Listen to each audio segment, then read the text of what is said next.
قریش کی مخالفت اور رسول اکرم صلی اللہ علیہ وآلہ وسلم کی ثابت قدمی۔ اسلام کی عام دعوت و تبلیغ کا سلسلہ شروع ہوا تو کفار اور مشرکین مکہ نے نبی اکرم صلی اللہ علیہ وآلہ وسلم کی مخالفت اور دشمنی پر کمر باندھ لی۔ یہ لوگ آپ صلی اللہ علیہ وآلہ وسلم کے ساتھ بدتمیزی کرتے اور بزبانی سے پیش آتے۔ کبھی آپ صلی اللہ علیہ وآلہ وسلم کو شاعر کہتے، کبھی کاہن اور کبھی مجنون۔ آپ صلی اللہ علیہ وآلہ وسلم جب قرآن مجید کی تلاوت فرماتے تو اس میں اتنی مٹھاس ہوتی کہ جو بھی سنتا وہ متاثر ہو جاتا۔ اس لیے کفار مکہ تلاوت کے دوران شور شرابہ کرتے تاکہ لوگ اسے سن ہی نہ سکیں۔ اس کے علاوہ آپ صلی اللہ علیہ وسلم کو طرح طرح کی تکلیفیں دیتے۔ کیا آپ جانتے ہیں جب کفار نے دیکھا کہ جسمانی تکلیفوں کے باوجود یہ اپنے کام سے باز نہیں آ رہے تو انہوں نے ایک اور چال چلی کہ آپ صلی اللہ علیہ وسلم کے چچا اور ابو طالب پر دباؤ ڈالا کہ وہ آپ صلی اللہ علیہ وسلم کو دعوت اسلام سے روکیں۔ لیکن آپ صلی اللہ علیہ وسلم نے اپنے چچا کو بھی صاف صاف الفاظ میں کہا، اللہ کی قسم اگر یہ لوگ میرے دائیں ہاتھ پر سورج اور بائیں ہاتھ پر چاند بھی لا کر رکھ دیں پھر بھی میں اپنا کام جاری رکھوں گا۔ آپ صلی اللہ علیہ وآلہ وسلم کے راستے میں کانٹے بچھاتے، کبھی آپ صلی اللہ علیہ وسلم پر کوڑا پھینکتے۔ ایک مرتبہ آپ صلی اللہ علیہ وآلہ وسلم کعبہ کے صحن میں نماز پڑھ رہے تھے کہ سجدے کے دوران ابو جہل کے افسانے پر عقبی بن ابی معیط نے آپ صلی اللہ علیہ وسلم کی پشت مبارک پر اونٹ کی اجڑی لا کر ڈال دی، جسے آپ صلی اللہ علیہ وسلم کی پیاری بیٹی حضرت فاطمہ رضی اللہ تعالیٰ عنہ نے آ کر ہٹایا۔ کفار یہ تکلیفیں اس لیے دیتے تھے تاکہ آپ صلی اللہ علیہ وسلم لوگوں کو اسلام کی دعوت دینا چھوڑ دیں، لیکن آپ صلی اللہ علیہ وآلہ وسلم نے نہایت ثابت قدمی سے ان تمام مشکلات کا مقابلہ کیا، دین اسلام کی دعوت کا کام جاری رکھا۔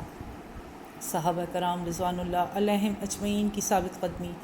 مکہ کے گلی کوچے ان دنوں عجیب منظر پیش کرتے تھے۔ ہر طرف نبی اکرم صلی اللہ علیہ وآلہ وسلم اور آپ صلی اللہ علیہ وسلم کے صحابہ کرام پر تکلیفوں و مصیبتوں کے پہاڑ توڑے جانے کے مناظر دکھائی دیتے تھے۔ ہر جگہ ظلم و ستم کا دورہ تھا، لیکن جس طرح نبی اکرم صلی اللہ علیہ وآلہ وسلم نے تمام مشکلات و مصیبتوں کے مقابلے میں صبر اور ثابت قدمی کا مظاہرہ کیا، اور اسی طرح آپ صلی اللہ علیہ وسلم کے صحابہ بھی دعوت اسلام کے اس مقصد میں ہمت اور بہادری کے ساتھ ڈٹے ہوئے تھے۔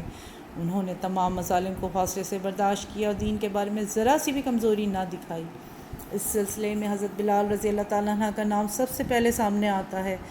آپ رضی اللہ تعالیٰ عنہ مشہور کافر امیہ بن خلف کے غلام تھے۔ وہ آپ رضی اللہ تعالیٰ عنہ کی گردن میں رسی ڈال کر شریر لڑکوں کے حوالے کر دیتا، جو آپ رضی اللہ تعالیٰ عنہ کو مکہ کی گلیوں میں گھسیٹتے پھرتے۔ کبھی امیہ انہیں مکہ کی گرمی میں گرم گرم ریت پر لٹا کر ان کے سینے پر بھاری بھرکم پتھر رکھ دیتا تاکہ وہ ہل نہ سکیں، انہیں بھوکا پیاسا رکھتا اور اس طرح اور طرح طرح کی تکلیفیں پہنچاتا۔ لیکن حضرت بلال رضی اللہ تعالیٰ عنہ صبر اور ثابت قدمی کے ساتھ ہر احد احد یعنی اللہ یکتا ہے، اللہ یکتا ہے کا نعرہ ہی بلند کرتے۔ آخرکار حضرت ابو بکر صدیق رضی اللہ تعالیٰ عنہ نے انہیں امیہ جیسے سنگ دل اور ظالم آقا کی غلامی سے نجات دلائی، منہ مانگی قیمت دے کر انہیں خریدا اور حضور صلی اللہ علیہ وآلہ وسلم کی غلامی میں دے دیا۔ حضرت یاسر رضی اللہ تعالیٰ عنہ کا خاندان بھی مکہ میں ڈھائے جانے والے مظالم کی نمایاں مثال تھا۔ ان کی بیوی حضرت سمیہ رضی اللہ تعالیٰ عنہ اور بیٹا حضرت عمار رضی اللہ تعالیٰ عنہ بڑی ہمت سے ان تکلیفوں کا سامنا کرتے تھے جو اسلام قبول کرنے پر انہیں دی جاتی تھی۔